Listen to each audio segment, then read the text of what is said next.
In its first 15 years of existence, Interplay Entertainment went from pipe dream to dominant industry publisher.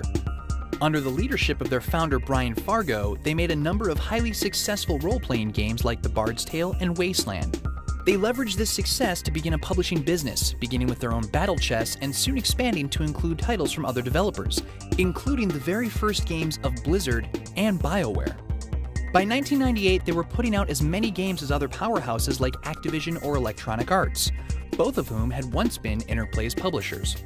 To outsiders, they were the envy of every startup, the handful of kids who built an empire while making games they loved. But even in these heady days, Interplay was standing on thin ice. Publishing is a hugely expensive business and is only profitable if the label produces a number of major hits. Unfortunately, even big sellers like Interplay's own Fallout weren't making up the deficit. And even though their biggest franchise was only just around the corner, it was too late to save Interplay from itself.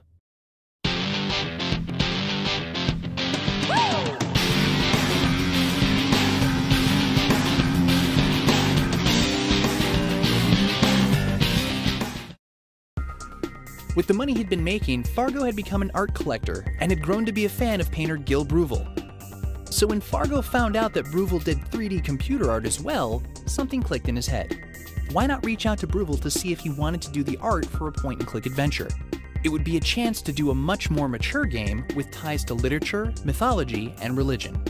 The game could deal with sophisticated themes like sin and redemption while at the same time flipping established conventions on their heads. In short, it could dare to push the video game medium from child's toy into high art. It didn't. 1998's Of Light and Darkness: The Prophecy was a confusing, pretentious mess that only alienated what few gamers played it.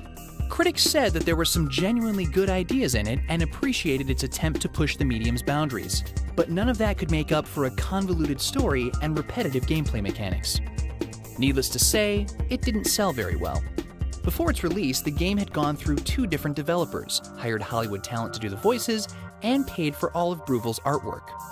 In other words, it cost a lot of money, but didn't make a lot of money.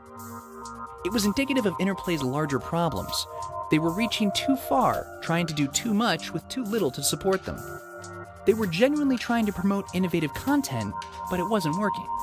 Earlier that same year, they'd published Die by the Sword from a brand new developer called Treyarch. The game employed a rudimentary form of motion control, effectively turning the mouse into the player's sword arm. Move the mouse, swing the sword. Unfortunately, the controls were wonky and the big feature came off as little more than a gimmick. Once again, gambling on something fresh had turned out sour. So it was with all this happening that Interplay finally decided to go public. In retrospect, it probably wasn't the best time for an IPO, but these things take years to set up and once the ball is rolling, it's tough to stop. In June of 1998, Interplay opened up its shares for anyone to buy. They were hoping to raise some desperately needed capital with the IPO. But much like their games, their shares did not sell like expected. Initially hoping to earn $8 to $10 a share, the market closed for the day at $6 per share. Investors had heard about the underperformers and were being cautious. It was the opposite of what Interplay needed. Ironically, only a few months later, Interplay would release a number of hits, including the single biggest success Interplay would ever have.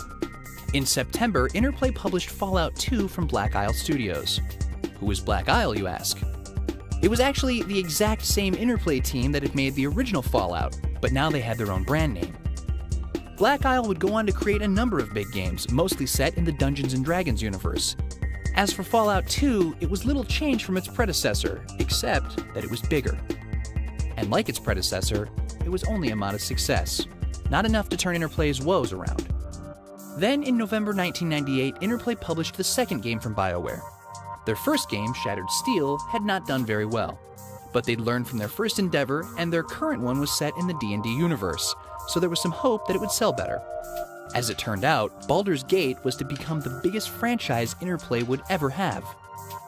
Where Shattered Steel had been relatively light on story, Baldur's Gate was a sweeping epic populated by fantastic characters in a gigantic and fully explorable world.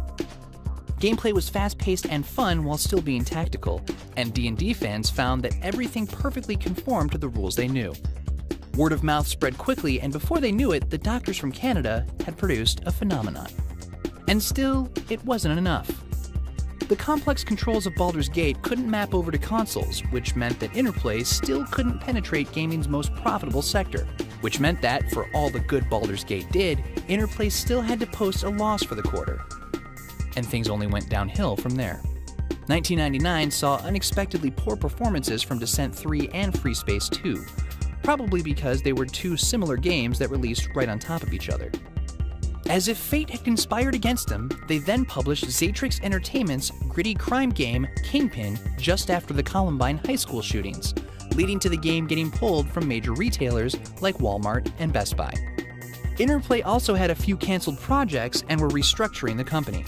Altogether, it meant that they posted an even bigger loss in '99 than they did in '98.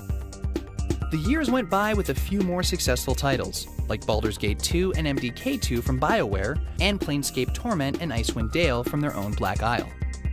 But they still published more games that disappointed than did well. Eventually, something had to give. In 1999, the French technology firm Titus Interactive had bought a large amount of stock in Interplay.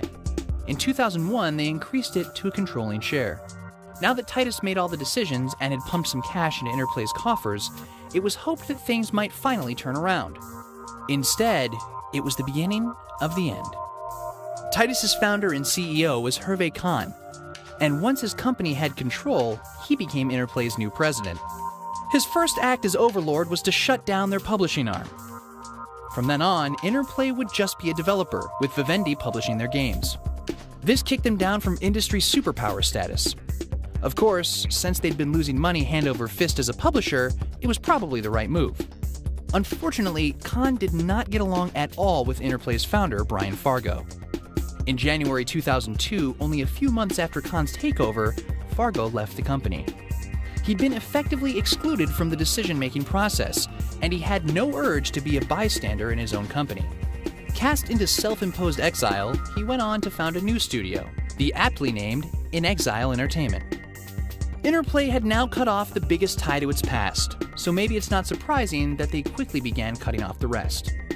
Still desperate for cash, Khan started selling off Interplay's intellectual properties, a practice he would continue for years to come. First up, in April 2002, he sold MDK developer Shiny Entertainment to Infogrames for $47 million, along with the rights to make video games based on the Matrix series of films. The money was good, though of course losing Shiny was a blow. Unfortunately, Interplay was then sued by their former golden boys, BioWare. Now that they were no longer a publisher themselves, Interplay under Khan had tried to sub-license the publishing of BioWare's games to other people, without asking BioWare about it. Furious, BioWare sued. At the same time, both BioWare and Parallax, the makers of Descent, sued Interplay for unpaid royalties. The case was eventually settled out of court, and as part of the deal, Interplay would no longer be involved with BioWare's next game, Neverwinter Nights. Not enough bad news for you? Alright, how about Interplay's stock being delisted from NASDAQ in October 2002 because it was trading for under $1? Or how about in 2003 when Interplay got sued by its own publisher, Vivendi, for breach of contract? Or the fact that they were still posting losses quarter after quarter? Finally, the inevitable arrived. In December 2003, Interplay shut down Black Isle Studios, its own development house.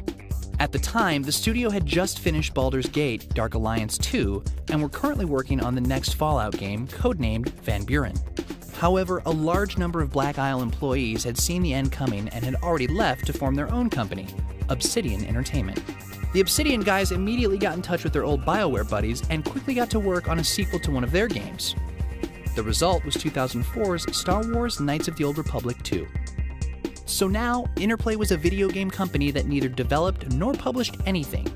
What they did have were the rights to various properties, including Earthworm Jim, MDK, Baldur's Gate, Fallout, and many others. So the only way they could make money anymore was by either selling or licensing out those properties. How much worse could it get? Tune in next time to see Interplay scrape the bottom of the barrel.